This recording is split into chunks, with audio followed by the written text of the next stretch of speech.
Bonjour à tous, bienvenue dans ce nouveau numéro des Yeux dans les Yeux, la première émission qui donne la parole aux grands décideurs pour qu'ils se confient sur l'expérience client. Aujourd'hui, j'ai le plaisir de recevoir quelqu'un qui a été journaliste à Europe 1 et à l'Usine Nouvelle, rédacteur en chef de l'Expansion, du Nouvel Économiste et de Challenge. Il a ensuite dirigé la communication de la Fnac, créé des sociétés de conseil en stratégie et communication. Il est aujourd'hui député et va se livrer sur les services publics. Gilles Legendre, bonjour. Bonjour. Merci d'être sur le plateau d'Agnew Expérience Client. On est ravis de vous recevoir. Alors, je l'ai rapidement évoqué, mais déjà, pourquoi avoir quitté le journalisme pour la Fnac, puis créer des sociétés de conseil et de communication ? Si j'essaye de trouver le fil conducteur entre tout ça, mais c'est à la fin de sa vie professionnelle et qui approche qu'on pourra le dessiner avec précision, c'est probablement le goût de la variété et une forme de curiosité qui, quand elle avait été satisfaite, avait besoin de trouver d'autres terrains d'exploration. C'est ça qui a probablement guidé ma vie. Mon premier métier de journaliste est un métier par construction de curiosité, mais peut-être qu'au bout de 20 ans de pratique, j'en avais fait le tour. J'avais été journaliste économique, donc l'idée de rentrer dans le monde de l'entreprise m'intéressait. J'en avais été un observateur, mais j'avais envie aussi d'en être un acteur. C'est ça qui m'a conduit à rejoindre la Fnac. Et puis, mon expérience de la Fnac a été très précieuse pour, comment dire, je ne dois pas avoir l'air vantard, mais montrer que j'avais probablement un goût pour la stratégie d'entreprise que je pourrais peut-être satisfaire de façon plus vaste, avec plus d'intensité dans des activités de conseil. C'est pour ça que j'ai créé ma boîte de conseil. Là où ça devient plus compliqué, c'est de passer de toute cette vie privée, dans le privé, d'une trentaine d'années pour la vie publique. Et quelle vie publique comme élu et député. Ça, c'est un tout autre sujet. Alors justement, ce choix d'être un élu de la République et donc un représentant des citoyens, quel était l'objectif ? J'ai toujours été passionné par la politique, notamment quand j'étais très jeune. À 16 ans, je m'étais engagé dans la campagne de Valéry Giscard d'Estaing. Voilà, je n'avais pas le droit de vote, mais j'avais le droit de m'engager. Et après, j'ai fait des études à l'Institut d'études politiques. J'étais toujours passionné de politique, et le journalisme était aussi une manière d'assouvir ce goût pour la politique. Mais jamais, je n'ai envisagé de m'engager politiquement. Et puis en 2016, comme beaucoup de gens, j'ai été très séduit par l'aventure que lançait Emmanuel Macron. J'ai décidé d'adhérer à En Marche, à l'époque ça s'appelait En Marche, mais pas du tout avec l'intention de faire beaucoup plus. Et puis ensuite, j'ai été entraîné dans cette aventure jusqu'à être désigné comme candidat, disait-on, sans aucune chance d'être élu. Et puis j'ai été élu. Et puis ensuite, j'ai pris ça comme un cadeau de l'existence, c'est-à-dire quelque chose qui permettrait de conclure ma vie professionnelle intense, active, par quelque chose d'assez inouï, d'assez unique, qui est l'engagement politique au service des concitoyens du 5e, du 6e et du 7e arrondissement de Paris. On va y revenir. Juste avant, je l'ai dit, vous avez travaillé à l'Usine Nouvelle, à l'Expansion, Nouvel Économiste et Challenge, et donc aussi à la communication de la Fnac, vous le disiez il y a quelques instants. Vous avez donc bien un penchant pour les sujets d'expérience client. C'est certain que j'ai découvert ce sujet-là à la Fnac, qui est quand même une formidable marque, une formidable entreprise, qui, quand j'y étais, commençait à connaître des soucis assez importants, notamment parce que c'était le début du piratage, de la musique en ligne piratée à l'époque. Il n'y avait pas les grands services de streaming. Rappelez-nous les années où vous étiez à la Fnac. Je suis entré à la Fnac en 2003, début 2003. Effectivement. Voilà. Et donc le modèle économique était très secoué. Et c'est vrai que même si je m'occupais de la communication, donc qui est une fonction, j'allais dire support, il y avait un certain nombre de caractéristiques à la Fnac qui ont fait que j'ai été obligé de plonger dans la réalité du business d'une grande chaîne de distribution. Parce que notamment récemment, toute la publicité était chez moi, toute l'animation commerciale était chez moi. D'accord. Ce qui était d'ailleurs une aberration, à laquelle on a mis fin assez vite, parce que le commerce est quand même mieux armé pour s'occuper de commerce que les gens de la communication. Mais enfin, c'était la tradition de la Fnac. Et donc, et c'est vrai que là, j'ai compris à quel point le métier de la grande distribution, dont je n'étais pas forcément loin de penser que c'était le deuxième plus vieux métier du monde. On achète des marchandises, on les revend avec un petit bénéfice et l'affaire est dans le sac. Et je me suis rendu compte à quel point c'était un métier d'horlogerie, de précision. D'ailleurs, il y a un adage que tout le monde connaît, et certainement nos téléspectateurs connaissent, qui est « Retail is detail ».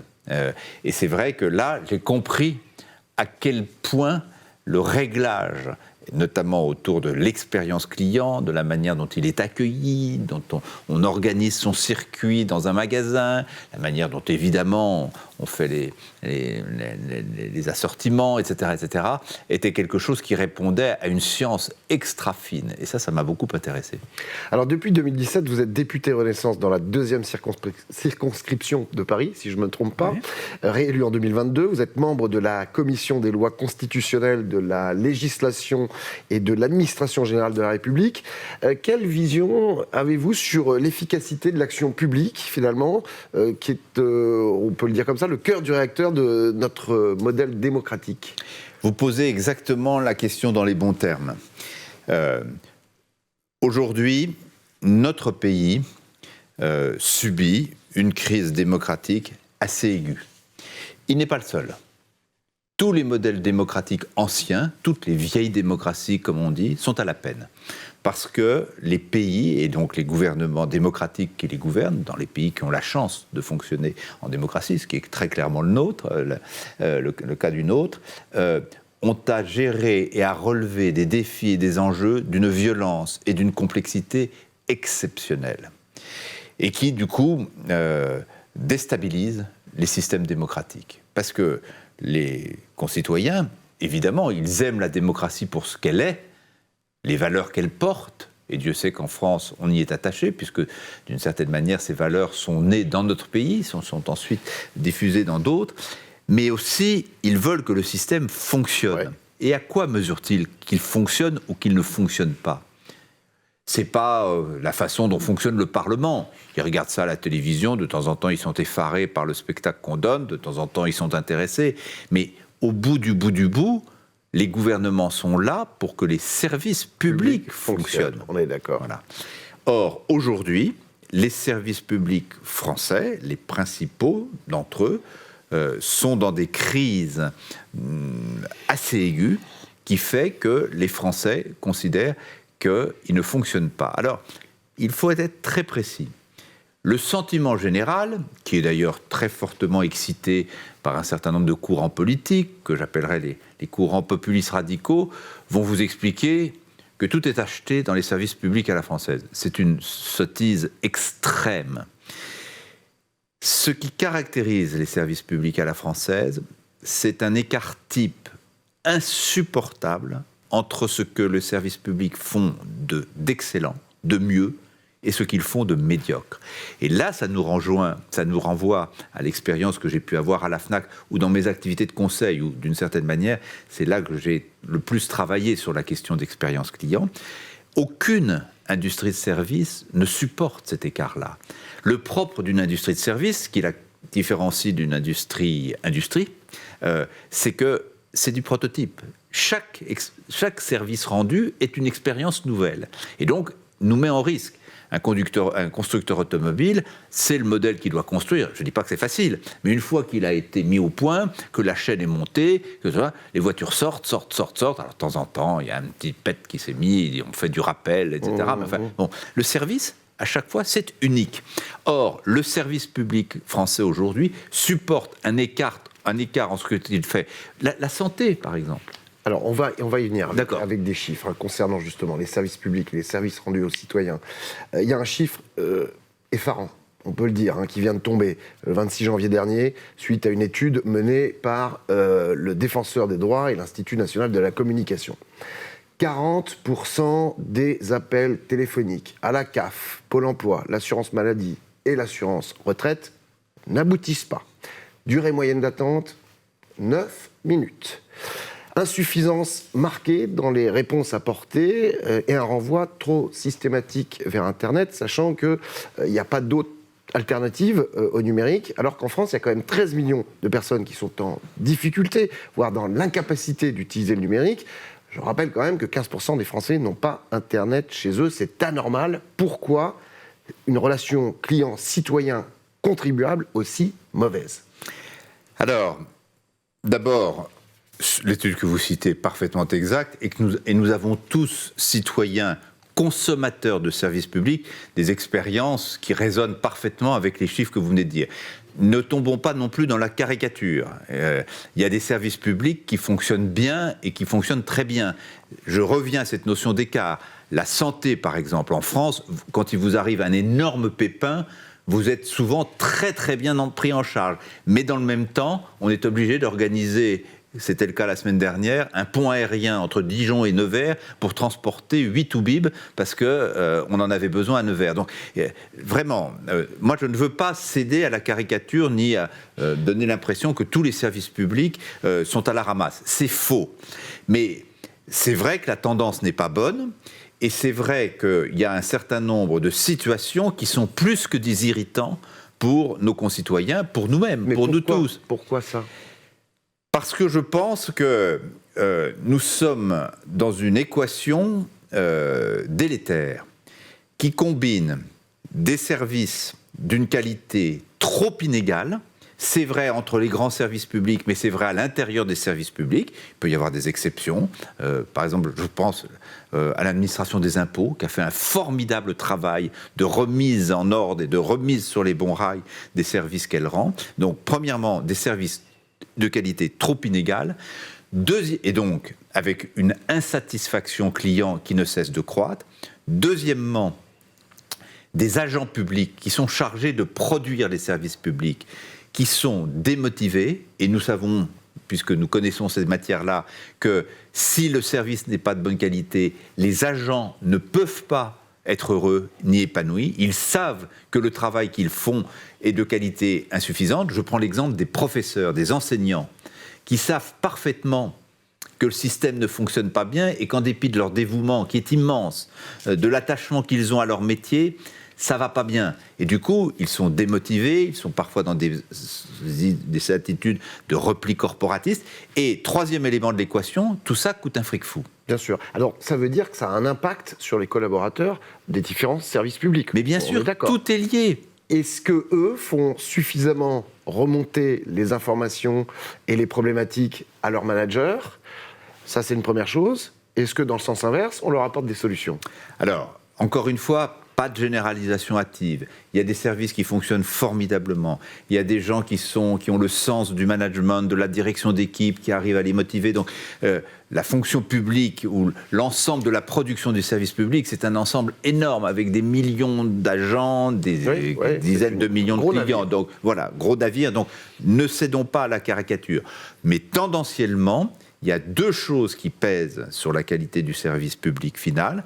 C'est d'abord une organisation de la sphère publique qui est incompréhensible. Sur un service donné, vous pouvez avoir 3, 4, 5 intervenants, échelons, qui ont leur avis à donner, qui interviennent et qui donc polluent le système de manière extrêmement pénalisante.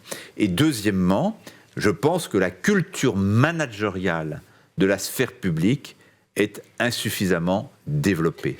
Mais on a connu ça dans le privé, hein, et on connaît ça encore beaucoup dans le privé. Moi, pour connaître les deux, je n'idéalise pas le privé en disant « Oh là là, le privé, c'est magnifique, et le public, c'est épouvantable ». Vous avez beaucoup d'entreprises qui ont des vrais problèmes de culture managériale et de direction d'équipe. Mais il faut que nous arrivions dans la sphère publique à inverser les choses, c'est-à-dire partir du service que nous devons rendre aux citoyens, voir dans quelles conditions nous pouvons le produire, avec des agents motivés, plus motivés, peut-être en étant plus exigeants avec eux aussi, c'est un deal qu'on doit passer avec eux, mais c'est assez naturel, et puis qu'à l'arrivée, on s'apercevra que non seulement la qualité s'améliorera, mais que ça coûtera moins cher. Est-ce que finalement ces agents de la fonction publique sont assez choyés, entendus, soutenus par l'État parce qu'on sait que des collaborateurs heureux servent plus fidèlement leurs clients et là les citoyens. Est-ce que... Il y a de tout. Encore une fois, pas de caricature, pas de généralisation hâtive. En tendance, je pense, il suffit de les écouter. Écoutons les professeurs, les enseignants, écoutons les infirmiers, écoutons les médecins, écoutons les juges. Alors, je veux bien que, dans certains cas, leurs plaintes puissent relever d'une sorte de conservatisme ou d'un certain corporatisme. Mais enfin, ce son-là, il doit retentir à nos oreilles. Globalement, les fonctionnaires ne sont pas épanouis ou ne s'épanouissent pas dans leur travail comme ils devraient. C'est pas leur faute. C'est la faute d'un système qui ne met pas la qualité du service suffisamment au centre et la satisfaction des agents suffisamment au centre. Ce fameux parallélisme des attentions, la symétrie des attentions qu'on connaît très bien dans le secteur privé. On ne peut pas avoir un service de bonne qualité si les agents qui le rendent ou les salariés qui le rendent ne sont pas heureux. Et inversement, c'est parce que le service est de qualité que les agents qui le rendent trouvent une forme d'épanouissement, de fierté. Est-ce que tout ça, ça impacte finalement sur le recrutement ? Est-ce que l'État a du mal à recruter, je suis à la CAF, à l'assurance maladie, au Pôle emploi ou ailleurs, et des gens des profils de qualité ? Profil de qualité, là aussi, je ne me risquerai pas à porter un jugement global. Globalement, non, la fonction publique connaît probablement moins de tensions au recrutement que le secteur privé aujourd'hui. La fonction publique continue d'attirer. Ouais. Et par ailleurs, parce qu'il faut dire ça aussi, il y a eu beaucoup d'efforts faits dans beaucoup de domaines. Je pense notamment à la formation des agents publics. Justement. On n'est pas à l'ère de Néandertal là-dessus. D'une certaine manière, des techniques ou des façons de faire du privé font aussi leurs preuves dans le public. Ça veut dire qu'aujourd'hui, régulièrement, on réactualise les formations, on donne plus de moyens à ces agents du service public pour être performants. Honnêtement, dans ces domaines-là, il y a eu énormément de progrès faits. Le sujet aujourd'hui, c'est véritablement l'organisation globale et la culture managériale, et notamment la culture managériale sur les échelons que nous connaissions ou que je connaissais dans le privé, qui est le même, qui est le management intermédiaire. C'est dans ça que la réforme qui a été engagée par le président de la République à la fin du premier quinquennat, portant sur la très haute fonction publique, notamment la réforme de l'ENA, le changement des règles des grands corps, la pression qu'il va mettre pour organiser des carrières plus mobiles, où tout ne se joue pas à la sortie de l'école, etc. Et de très bon augure, mais maintenant, il faut que ça diffuse. Mais il y a un petit problème à ce niveau-là, c'est que, justement, vous parlez des managers, de la haute fonction publique, des cabinets ministériels, ceux qui dirigent, finalement, tous ces services publics, qui sont là pour un temps, en fonction des élections. Hein, on est d'accord, ça peut être... On n'est pas dans un spoil system. On ne change pas toutes les têtes à l'occasion d'un changement de majorité ou d'un changement de... Mais on avait dit qu'on le ferait et on ne l'a pas fait. Hein. Non. Parce qu'il y a quand même une différence avec ceux qui sont au management intermédiaire, voire les opérateurs, qui sont là pour probablement une carrière plus longue. Oui. Donc il y a probablement aussi une philosophie de la relation client qui est différente. Alors d'abord, la notion de client dans la sphère publique, elle a un peu de mal à s'installer. On parle souvent d'ailleurs plus d'usagers que de clients. Mais moi, j'aimerais bien qu'on parle de clients. Ce sont des clients, puisqu'on paye nos impôts pour ça. Bien sûr. Il y a une toute petite différence, c'est que dans bien des cas, vous ne pouvez pas beaucoup changer de prestataire. C'est vrai. Si vous n'êtes pas content d'une marque automobile, la fois suivante, vous en prendrez une autre. C'est ça. Là, il y a moins de choix. Et là, on ne peut pas aller payer ses impôts en Suisse, par exemple. Non. On est d'accord. On est bien d'accord. Et on est obligé de les payer. Donc c'est un peu différent. Mais c'est vrai qu'il y a une sorte de consumérisme du service public qui, d'ailleurs, à mon avis, est en train de prospérer, de croître, et qui pourrait peut-être insuffler une forme de culture de la qualité client, le fameux customer centric qu'on connaît bien dans le jargon des consultants et dans le secteur privé, qui pourrait, je pense même, mais c'est très difficile comment dirais-je, à mettre en œuvre, que les stratégies de transformation des grandes boîtes qui ont connu une grosse difficulté, qui ont eu l'impression à un moment d'être menacées parce qu'elles sortaient de leur marché, qui ont décidé de se transformer. Et de se transformer, mais précisément en mettant la culture client au centre, la satisfaction client au centre. De se dire, quel est le service que nous rendons ? Quel est celui que nous ne rendrons pas, à quelles conditions nous sommes capables de le produire et quelle organisation nous mettons en place pour que ce service-là soit d'une qualité parfaite. C'est un raisonnement qui n'est pas transposable à l'intégrale dans le secteur public, mais je pense dont le secteur public pourrait très très bien s'inspirer. Bien sûr.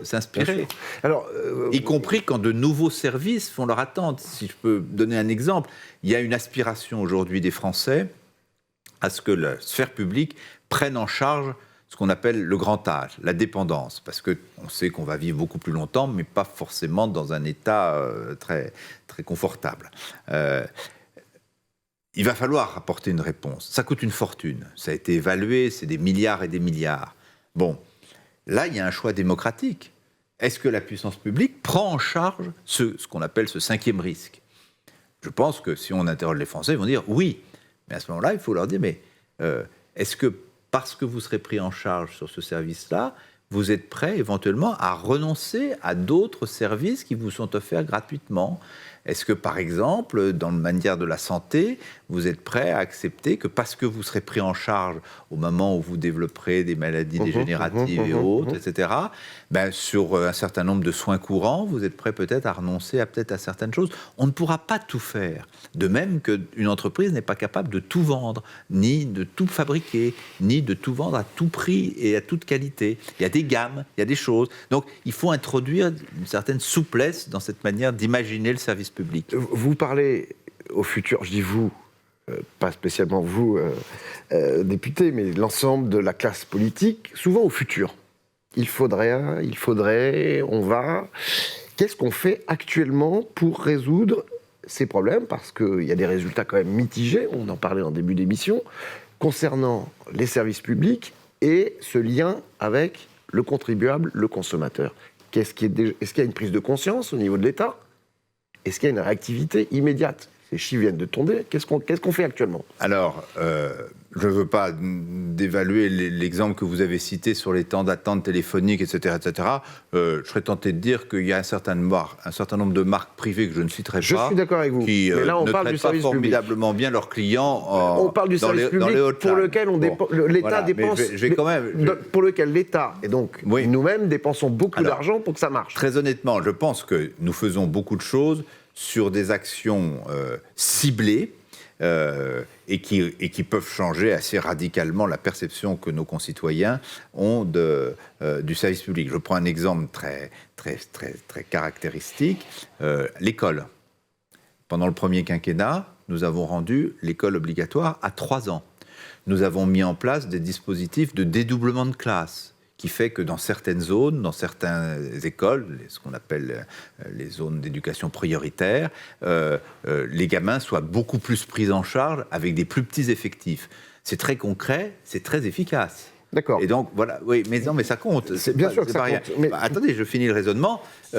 C'est vrai qu'en termes de réorganisation de l'architecture de l'action publique, là, c'est vrai que le travail reste largement à faire. En termes managériels, nous avons commencé une impulsion avec la haute fonction publique. Il faut que ça ruisselle. Il faut que cette culture du service, de l'organisation, et qui va de pair avec la motivation des agents, prospère aussi. C'est vrai que là-dessus, c'est assez lent. Et en termes d'organisation administrative, c'est-à-dire là, il y a énormément de choses à faire. J'espère que ça sera un des chantiers du second quinquennat du président Macron. Pour résoudre ces problèmes de temps d'attente dont on parlait tout à l'heure, 9 minutes en moyenne sur les services publics que j'ai cités, Pôle emploi, la CAF, assurance maladie, retraite et autres, pour que les citoyens consommateurs aient les réponses qu'ils attendent, qu'est-ce qu'on doit sur quel dossier on doit travailler. Est-ce que c'est davantage de digitalisation? Est-ce que c'est d'externaliser avec des plateformes en France ou à l'étranger qui pourront répondre plus facilement, plus rapidement? Est-ce que c'est peut-être de davantage centraliser pour être... Parce qu'il y a un problème de proximité, on l'a évoqué. Beaucoup de gens ne sont pas sur Internet. Alors c'est vrai qu'on a progressé en termes de services sur Internet. On en est tous conscients. Il y a des gens qui ne savent pas se servir d'Internet, qui n'ont pas Internet et qui ont besoin d'avoir ce contact humain avec des agents des services publics. Alors là-dessus, la stratégie de la puissance publique est assez claire. La digitalisation peut apporter énormément de solutions. Je citais tout à l'heure la Direction générale des finances publiques. Oui. Honnêtement, aujourd'hui, traiter ces problèmes d'impôts, ça n'a rien à voir avec il y a 20 ans. Il y a 20 ans, on pouvait passer des heures au téléphone. Quand on finissait par tomber par quelqu'un, on vous expliquait que vous étiez un fraudeur en puissance, que vous aviez forcément tort. Je pense que le Covid passé par là a joué aussi. Oui, mais même avant, ça avait commencé déjà à se réformer, franchement. Donc, l'administration est capable de donner des réactions très fortes. Mais c'est vrai que c'est assez agréable, c'est jamais agréable de remplir sa feuille d'impôt, mais enfin, c'est beaucoup moins pénible de le faire aujourd'hui que ça n'était. On a les trucs qui arrivent automatiquement. Il y a quand même une présomption de bonne foi. Si on s'est trompé, c'est pas parce que vous êtes un fraudeur international, c'est parce que vous avez peut-être pas compris un truc. Il y a le droit à l'erreur. Il y a le droit à l'erreur. Enfin, on a fait des progrès, y compris de la simplification, et le numérique apporte un secours formidable dans ce domaine. Mais là où vous avez 1000 fois raison, le numérique en soi ne peut pas suffire. C'est la raison pour laquelle nous avons développé, et nous allons continuer de développer, ces fameuses maisons France Service, particulièrement utiles dans les zones à faible densité de population, parce qu'évidemment, dans les villes, il y a une proximité des grands services publics, et une accessibilité qui est beaucoup plus grande que dans les zones rurales ou dans certaines zones à faible densité. C'est quoi ces maisons France Service? C'est la capacité qu'il y a de réunir dans un lieu unique une multitude de services publics. Il y a les maisons de santé que nous allons développer aussi, qui répondent exactement au même esprit. Et cette question de la proximité et de l'accessibilité des services est quelque chose d'essentiel. Et ça, le numérique peut venir en appui. Mais comme n'importe quel service, vous pouvez aussi utiliser le numérique pour prendre rendez-vous. Et puis, in fine, vous avez le rendez-vous et vous avez quand même un contact qui vous explique comment résoudre un problème de service public ou d'accès aux services publics. Donc, en parallèle du développement, de la digitalisation, d'avoir davantage de ces lieux où les gens pourront se rendre pour aller à la rencontre de quelqu'un qui les épaulera. Et alors, je disais tout à l'heure que nous avions une grande révolution à opérer dans les organisations globales, dans les échelons de compétences qui sont enchevêtrés, qui fait que les gens ne savent même pas pour qui ils votent quand on vote pour une départementale, une élection départementale, une élection régionale, etc. Et du coup, ils ne votent plus. Ils s'abstiennent parce que de toute façon, ils disent « moi, je ne comprends rien à tout ça ». C'est que nous avons la possibilité de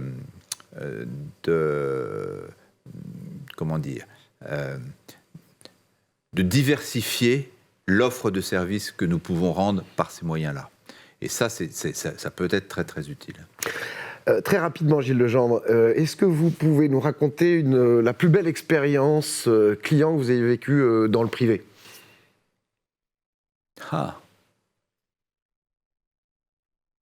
Vous pouvez citer une marque ou pas, en tout cas, quelle est celle qui vous a enjoué?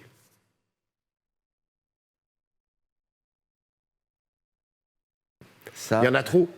Non, c'est pas qu'il y en a trop, c'est que... je ne vais pas citer de marque, parce que ça serait une publicité... et puis qu'en plus c'est devenu un ami, donc tout ça est assez... D'accord. Mais il y a une dizaine d'années, nous sommes partis avec mon épouse au Vietnam et au Cambodge pour des très longues vacances. Nous avions décidé de partir assez longtemps. On est parti 5 semaines, ce qui était absolument, ça ne nous était jamais arrivé. Et nous avons confié l'organisation de notre voyage à une agence de voyage assez réputée dans Paris. Et on a eu un enchantement absolu, et dans la préparation du voyage, et dans sa réalisation. Là, on avait un truc inouïe. Mais ça allait très, très loin. Ma femme connaissait le Vietnam, moi non. Elle avait des souvenirs nostalgiques d'un hôtel auquel elle voulait absolument qu'on aille. Ils ont réussi à retrouver. Ah non, c'est pas ça. C'est qu'elle a dit non, madame, non, cet hôtel-là, ça a beaucoup changé. Notamment, je vous signale que dans certains cas, la robinetterie ne fonctionne pas. Très bien.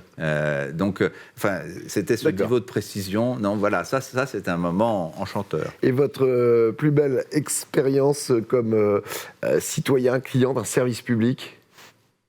Il y en a beaucoup quand même. Ça peut paraître bizarre puisque je pense, un jugement assez critique et plus exactement, j'ai conscience des progrès que nous devons accomplir. Mais il y a beaucoup d'expériences magiques. Celle qui ressort peut-être quand vous remplissez votre feuille d'impôt? Alors, je l'ai cité, donc oublions-le, mais c'est une réalité et ça revient tous les ans. Et parfois un peu plus quand il y a des sujets entre les feuilles d'impôt. Mais je le dis parce que je sais que c'est un secteur qui souffre, qui est un secteur qui est critiqué, mais la santé en France, surtout après la période qu'on vient de vivre, elle nous donne des expériences clients qui sont non seulement de qualité, mais profondément émouvantes aussi. Donc là-dessus, oui, moi j'ai quelques souvenirs précis, y compris dans des circonstances douloureuses, à proximité de deuil ou des choses comme ça, où on peut être ébloui par le dévouement des agents. C'est sûr. Et ça rend d'autant plus choquant et révoltant la manière dont ils sont traités par le système. Bien sûr. Peut-être moins en ce qui concerne le temps d'attente aux urgences.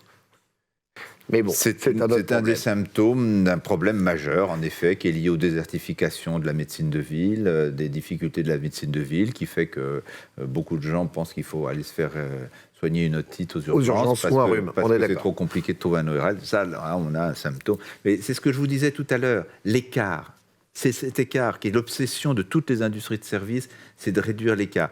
Vous citiez la FNAC, quand j'y étais en 2003, nous avions cet écart-là. Et nous disions toujours, il faut que nous ressemblions à Darty pour la réduction de l'écart. Et il y avait des gens qui nous disaient, oui, mais enfin, le service de Darty, il est standardisé, il n'y a aucune âme. La FNAC, vous pouvez être traité par un vendeur qui va vous garder pendant 1h30 pour vous conseiller les 6 bouquins que vous allez emporter en vacances. Vous ne trouverez jamais une qualité. Je dirais même qu'un vendeur de la FNAC, vous arrivez, vous lui chantez un air de musique alors que vous chantez comme une casserole, et il vous trouve le disque. Voilà. Et puis on savait que par ailleurs, il y avait d'autres aspects qui étaient moins brillants que ceux-là, que je ne citerai pas. Ce qui est d'ailleurs assez intéressant, c'est que les deux sont mariés maintenant, FNAC et Darty, et que je pense que l'exigence de qualité de service de Darty a servi à la FNAC sans que la FNAC perde son âme.